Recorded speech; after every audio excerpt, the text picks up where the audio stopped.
The Democratic Alliance demands that upon her coming into office, a lifestyle audit must immediately be conducted. This will provide a baseline upon which her ministerial tenure may be measured.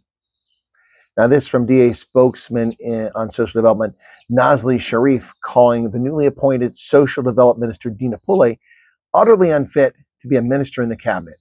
Well, I have to tell you what, I can't disagree with the Democratic Alliance's analysis of Dina Pule, previously embroiled in corruption in the past and dismissed. Here she is back again, another retread, another ANC corrupt failure coming back into government.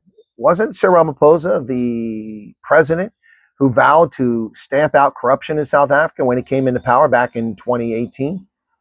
When he was elected in late 2017 to be the head of the African National Congress, he said he was going to stamp out corruption. But here he is bringing back retreads who've been credibly accused and determined to be involved in corruption. DA parliamentary leader George Michaelis said the request was prompted by Pule's previous conduct in public office, noting that she was found guilty by the Parliament's Joint Committee on Ethics and Members' Interest back in 2013, 13 years ago. At the time, she failed to declare the financial interest of her lover, Phosphorus Nkabisa, and lied about their relationship, which allowed him to benefit financially. Sharif, who serves on the Social Development Committee, said this audit will reveal Pule's current lifestyle, assets, and finances as a baseline. Will it? First question here is this level of scrutiny warranted by the Democratic Alliance?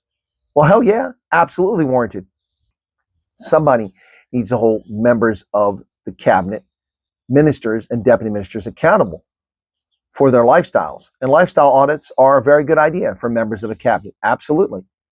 I had lifestyle audits for the last 20 years of my career because I was responsible for tens of millions and hundreds of millions and billions of dollars at different times during my career. I had oversight over contracts and contractors and had to divulge every asset, every life insurance policy, every bank account, every mutual fund, every stock holding. And in fact, was made ineligible for a source selection committee because I held a small number of shares in IBM when I worked at the National Security Agency. And quite frankly, that was a correct decision. Not that I would have awarded a contract to IBM. They weren't even the prime. They were a sub. But nonetheless, the appearance of impropriety meant that I was ineligible for that particular source selection committee. And that was the right decision. A transparent and above board government does things in that fashion. But that's not the South African government. But is this level of scrutiny by the DA warranted? Absolutely. George Michaelis added that the public protector also found that when confronted with conflict of interest between the department and Mr. Nkabisa, Minister Pule chose to further his interest. His company unduly benefited from the ICT Indaba because of her influence. The public protector found that 10 million payment was not in accordance with Treasury Regulation 21 and thus was unlawful. Improper maladministration of the money. In addition, 6 million of that amount was unlawfully transferred to Mr. Nkabisa's personal bank account. Why has she never gone to jail for criminal transfer of funds? Now, Michaelis further stated the public protector found that Pule had misrepresented a relationship with Nkabisa, allowing it to benefit from spousal privileges, and had attempted to blame departmental staff for conduct that was unethical and unlawful. So I have no beef whatsoever with the Democratic Alliance and its effort to hold Minister Dina Pule accountable for her actions 13 years ago. And it's reprehensible for Cyril Ramaphosa to elect someone found guilty of impropriety. And of course, Fikile Mbalula is saying that, well, you can't hold her forever. Of course we can hold her forever. She's corrupt. You can't trust someone like this with a public purse, with position of authority. She's abused her authority for her lover, for her personal sexual escapades and exploits and joy. Rather than serving the people of South Africa, she used her position to further her personal interest, and not just personal interest, but carnal interest. And that deserves not only scrutiny, but scorn. Scorn.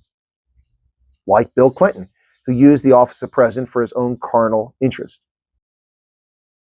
But when the DA calls for lifestyle audit of an incoming minister, which I have no objection to, perhaps it's time to scrutinize the Democratic Alliance for its failure to provide lifestyle audits publicly for its own ministers in the cabinet. Dean MacPherson reportedly took his lover to Brazil on the government taxpayer-funded trip. Where is the lifestyle audit of Dean MacPherson?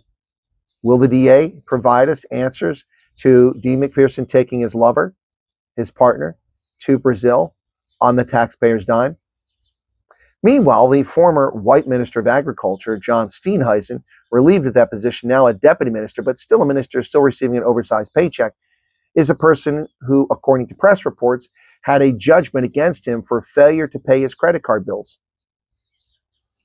That warrants a lifestyle audit. Someone who can't pay their basic responsibilities, who's a leader of a political party, who's been in government for 20 years, and shows that level of irresponsibility, unable to pay it. In addition to that, according to media reports, he hasn't got a single tangible asset to his name, despite his age.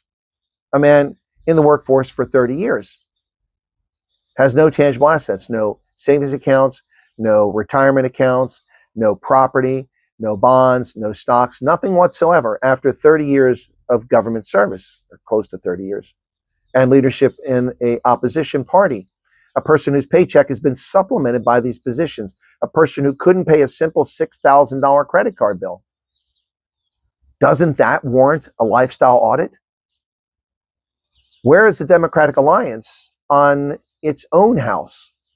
Clearly, John Steenhusien is irresponsible with money, based on media reports which he hasn't refuted. In addition to this, we heard last year that Dion George, who was responsible for overseeing the accounts, apparently suspended Steenhusien's party credit card. Now, the party itself was obviously aware of his irresponsibility when it came to financial things, having suspended his party credit card for purportedly misuse. But we've never seen the report or audit on that misuse of that credit card, simply dismissed by the Democratic Alliance while he was still the leader. How convenient. Where is the lifestyle audits for Dean MacPherson and for John Steenhusien? The DA is 100% correct in demanding one of Dina Pule. In fact, if there was a way to negate her appointment as a cabinet minister, they should find a way to do that if there's a legal remedy. The woman has no business overseeing anything at all when it comes to money and trust of the people. But then, what about the DA looking internally and demanding the same level of scrutiny for its own members of the cabinet, Dean MacPherson and John Steenhusien? It seems only fair. Otherwise, they're just hypocrites, are they not? And don't try to dismiss this, you DA sycophants. I'm not attacking the Democratic Alliance. I'm just asking the Democratic Alliance to live up to the standard that it's holding the ANC to. Isn't that fair? Because if I don't do it, you know the EFF is going to demand it, and certainly MK. But they should live up to the same standards they hold others to. Fair enough? What say you, South Africa? Mzansi? Cheers.